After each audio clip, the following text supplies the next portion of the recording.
Good afternoon and welcome to NYFP. In midday trade on this Monday, the major U.S. stock averages continue to trade on a mixed note. Joining me now is Peter Costa of Empire Executions. Peter, good afternoon and thanks for joining me. Thanks for having me, Remy. Well, we're seeing yet another light volume session and the equity averages are trading on a mixed note. We have paired earlier session weakness, but what do you make of today's action?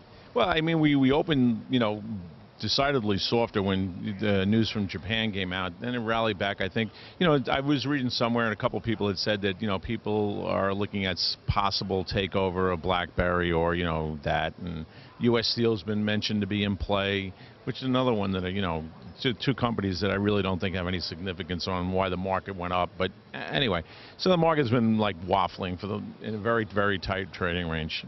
Boring is what I'd say it is. And indeed, we'll probably continue to see a quiet session throughout the rest of the day. But if we take a step back and look at the key themes, we have the Fed and concerns about when the central bank will begin tapering and unwinding its bond buying program. It's been a while since I've spoken to you since the jobs report came out. So when do you think the Fed will begin tapering? Well, you know what? I think it's originally I thought it was a foregone conclusion that sometime they would bring it up in September and say that we're probably going to cut it back a bit.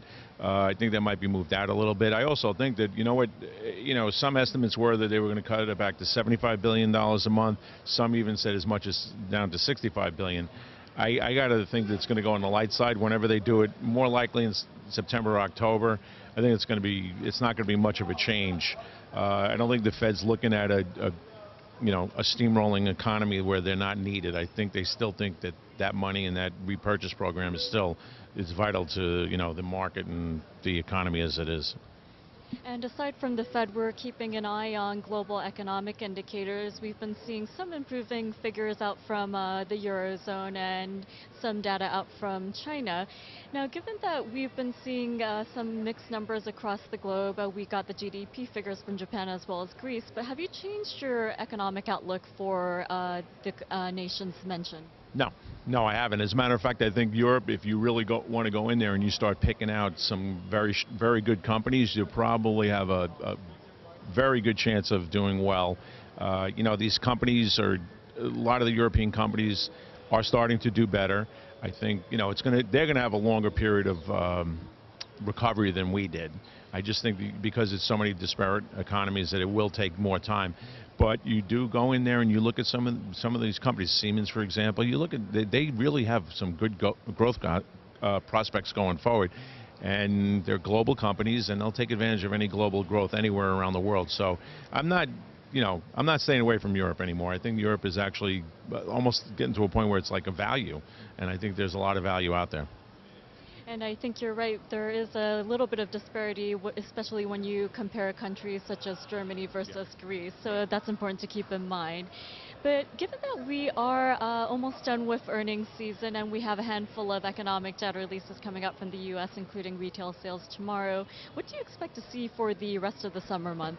Well, I think that, one of the things we want to keep an eye on, and I'm actually, I might be in the camp where I think the PPI and the CPI that's coming out this week, that actually could be significant because I think the Fed is taking a very close look at that to see if there is some sort of inflationary pressure. I do think we're going to see some. I do think there's going to be higher than what we're expecting numbers in both, and I don't think it's a bad thing. I think that having a little bit of inflation, I don't think is a bad thing. I think it's actually pretty helpful. I think it helps the economy expand. I think that there is a good potential of seeing some surprising numbers during this week, which, I don't think it'll carry us through the rest of the summer, but I definitely think it'll be an interesting, end of the week. Okay, Peter. Well, last but not least, before we wrap it up, as I mentioned, earnings season is coming to an end. Were there any surprises, and have you changed your opinion on any of the sectors? No, as a matter of fact, I had said early on, I think with you, I was expecting earnings to be a little bit better than what everybody was expecting, and they were.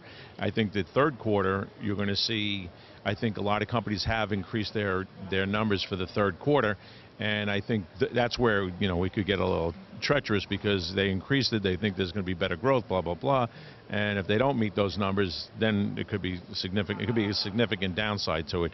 But I'm not worried about the third quarter right now. I think we'll be okay, and I think that the earnings came in, they weren't bad, and companies are making money, and the thing is you have to have those companies put that money to work, and when they put it to work, you're going to see unemployment shrink a lot faster when with the corporate America can shrink the unemployment level faster than the government can. So I think that's what we'll see.